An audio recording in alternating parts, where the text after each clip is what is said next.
प्रभु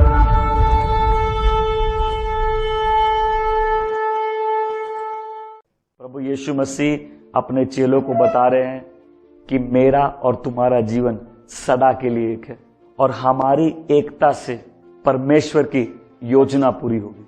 तो बनाने वाले ने हर चीज को इसी प्रकार बनाया ताकि उसका जो बनाने का कारण है वो पूरा हो सके, और जब तक हमारे बनाए जाने का कारण पूरा नहीं होगा हमारा जीवन व्यर्थ है। तो सोचिए कैसे पिता की आंखें टिकी होंगी। अब ये क्या करेगा, मेरी इतनी इन्वेस्टमेंट है इस जीवन में, अगर ये डाली फल नहीं लाएगी तो मेरा कितना काम बर्बाद हो जाएगा। इसलिए पिता परमेश्वर इंतजार करता है कि कब आपका और मेरा जीवन फलदायक होगा, ताकि हमारे जीवन से आगे जीवन बहे और किसी और के जीवन में परमेश्वर का जीवन आ जाए। बाइबल ने कहा हम परमेश्वर की हस्तकला हैं, हम उसकी कारीगरी है अच्छे कामों को प्रकट करने के लिए प्रभु यीशु मसीह में। तो जिसने हमको बनाया उसने संसार की शुरुआत से पहले एक योजना रखी कि आपका और मेरा जीवन फलदायक हो। और फलदायक तभी होगा जब डाली उस पेड़ में बनी रहे। जब किसी पेड़ में फल नहीं लगता, सोचिए आपने डाली देखी और डाली में फल नहीं है, आप क्या बोलते हैं, ये डाली बिना फल के है। इल्जाम तो पेड़ पे जाता है कि इस पेड़ में कोई फल नहीं लगा। अब पेड़ बोलता है मेरी क्या गलती है, ये तो डाली के ऊपर है, डाली अगर मुझ में ठीक से लगी रहे वो फल क्यों नहीं देगी। वो पेड़ भी निर्भर है डाली पे। आज पिता आपको आपके जीवन का मूल्य समझाना चाहते हैं, कितना मूल्य है तुम्हारे जीवन का। बाइबल कहते हैं उसी में सब कुछ है, उसके बिना कुछ नहीं। जो उसमें बना रहता है उसको वो सब कुछ मिलता है जो उसमें है। यीशु मसीह में सारा जीवन है, और जब हम उसमें बने रहते हैं हमारी भावनाएं, हमारी सोच, हमारा भाग्य एक जैसा हो जाता है। पिता एक आत्मा है, पिता आत्मा है, वो आत्माओं का पिता है। उसको एक शरीर चाहिए अपने राज्य का विस्तार करने के लिए, अपने बच्चों को प्रकट करने के लिए, अपनी दया को प्रकट करने के लिए। लेकिन जब तक वो डाली खिलेगी नहीं कोई राज्य को कैसे जान पाएगा। और तभी यीशु मसीह कहते हैं कि ये जीवन एक ही जीवन, ये समझ विश्वासियों को प्यार के एक नए चरम तक लेके जानी चाहिए। जब कोई विश्वासी समझ जाएगा कि एक ही जीवन है, उसका घमंड चला जाएगा, उसका प्रेम बढ़ जाएगा। एक ही पेड़ है, हम सब उसकी डालियां हैं। एक ही पिता है, एक ही परमेश्वर है, एक ही शरीर है, हम सब उसके अलग हिस्से हैं। एक ही मंदिर है, हम सब उसके पत्थर है। पिता को भी एक शरीर की जरूरत है और ये सब मिलकर एक पेड़ बनते हैं। प्रभु चाहते हैं विश्वासियों में जो एकता होनी चाहिए उस आधार पे होनी चाहिए कि हम सब में एक ही जीवन है, एक ही आत्मा है। और पिता क्या है, पिता एक माली है। जब मालिक काटता है डाली को, पेड़ को नहीं लगती क्या? पेड़ क्या बोलता रहे तो डाली है। पौलुस को यीशु मसीह ने क्या कहा, साउल साउल तुम मुझे क्यों सताते हो। आज समझो कि कैसे तुम्हारा और उसका जीवन एक है। जो तुमको छूता है उसको छूता है।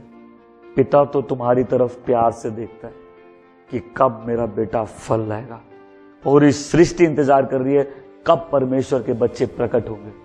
पिता क्या है? माली। तो माली कितना ध्यान से पेड़ को देखता, रोज एक एक डाली को, एक एक पत्तों को, एक एक फल को बहुत ध्यान से देख रहा है। बहुत ध्यान से उसकी नजरें आप पर टिकी है, उसका ध्यान आपसे गया नहीं है। आपके जीवन के हर एक मोड़ पर पिता आपके साथ है और आपको बहुत ध्यान से देख रहा है। क्यों? क्योंकि आपका जीवन पे उसका कार्य बहुत निर्भर करता है। यदि आप विश्वास में आकर किसी कठिनाई से जा रहे, याद रखिए ये प्रोजेक्ट पिता परमेश्वर का है, बगीचा उसी ने लगाया। कई लोग अपनी चिंताओं में खुद जीते हैं, फिर ब्लड प्रेशर, ब्लड शुगर, गोली, इंजेक्शन, इस पर जीते। तो कई बार हम जीवन में निराश होकर अटक जाते हैं और हम विश्वास नहीं कर सकते परमेश्वर भला है। आपने हो सकता है किसी चीज के लिए प्रार्थना की है, आप करते करते थक गए, बोले और होता नहीं प्रभु। फिर अगली बार आप प्रेयर करने लगते तो मुझे कुछ निकलता ही नहीं है ना। आपको विश्वास करना होगा परमेश्वर भला है। तो उस जीवन देने वाले परमेश्वर ने भी यदि आपके जीवन में इन्वेस्ट किया है तो उसको एक ही चीज चाहिए, फल। जो डाली फल नहीं देती पिता उसे काट देता है। और इसलिए उस बगीचे में दो पेड़ थे, एक था जीवन का पेड़ और एक था समझ का पेड़, सही और गलत के ज्ञान का पेड़। आदम और एवा ने गलत पेड़ चुना और जीवन का पेड़ हटा लिया गया।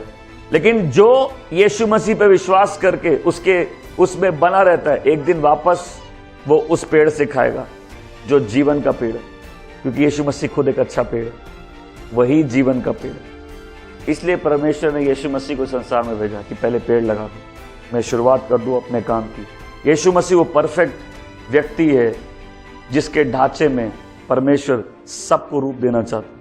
तो प्रभु क्या करते हैं, उन डालियों को काट देते हैं जो फल नहीं लाती, और सारे लोग जो उसका नाम लेते हैं लेकिन उसमें बने नहीं रहते, पिता उसको काट देता है, पिता उससे अलग कर देता है। और वो कलीसिया से भी ऐसे लोग ले जाएगा जो यीशु मसीह में बने नहीं रहते। जो डाली फल लाती भी है उसमें भी थोड़ी कटिंग की जरूरत है। इसी तरह पिता की जब छटाई आती है ना, हम फल थोड़ा ज्यादा लाते हैं। कई बार हमारे इरादे नेक नहीं होते तो एक कैंची चल जाती है, और पिता की जब कैंची चलती है लोग पवित्रता में आगे बढ़ते हैं। तो हमें से कई लोग तकलीफों से जा रहे हैं, लेकिन पिता कह रहा है हमसे, मेरी कटिंग पे विश्वास रखो, ये मेरा प्रोजेक्ट है, मैं तुमको नहीं छोड़ूंगा। मैं थोड़ी छटाई कई बार इसीलिए करता हूं कि तुम ज्यादा फल उत्पन्न करो। इसलिए कई बार पिता कहता है कि जिनसे मैं प्रेम करता हूं उनको ताड़ना देता हूं। हो सकता है आप अपने जीवन में ताड़ना से जा रहे हैं, विश्वास करिए कि ये सब पिता इसलिए कर रहे हैं कि आप और फल उत्पन्न करें।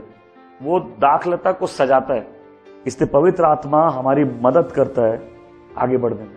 और यीशु कहता है कि मैंने तुमको दोस्त बोला है। इसलिए सारी जो डाली है भले ही जितना अलग दिखे, इन सब में एक ही जीवन है। और इसलिए जो अपने पिता के साथ सहभागिता नहीं करता वो अपने भाइयों के साथ सहभागिता नहीं कर सकता। हमको सहभागिता में बढ़ना है।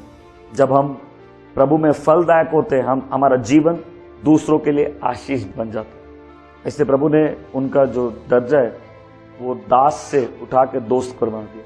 इसलिए प्रभु आज हमसे कह रहा है कि मैंने तुमको चुना है ताकि तुम फल लो। तुमने अपने आप को नहीं बुलाया, मैंने तुमको बुलाया। इसलिए ये जीवन तुम जो जी रहे हो, जितनी भी कठिनाई से तुम जा रहे हो, ये मेरा प्रोजेक्ट है, प्रभु कहता है। तो तुम्हारी कोई रेपुटेशन नहीं है, ये प्रभु की रेपुटेशन। तुम्हारी लाइफ लॉर्ड का प्रोजेक्ट है। तुमने अपने आप को नहीं चुना, तुमने आपको नहीं बुलाया। और इसलिए प्रभु कह रहे हैं, ये देखो मैं तुम्हारे हाथ में चाबी देखता हूं, यदि तुम मुझ में बने रहो, मेरा वचन तुम में बने रहो, तुम जो मांगोगे तुमको मिलेगा।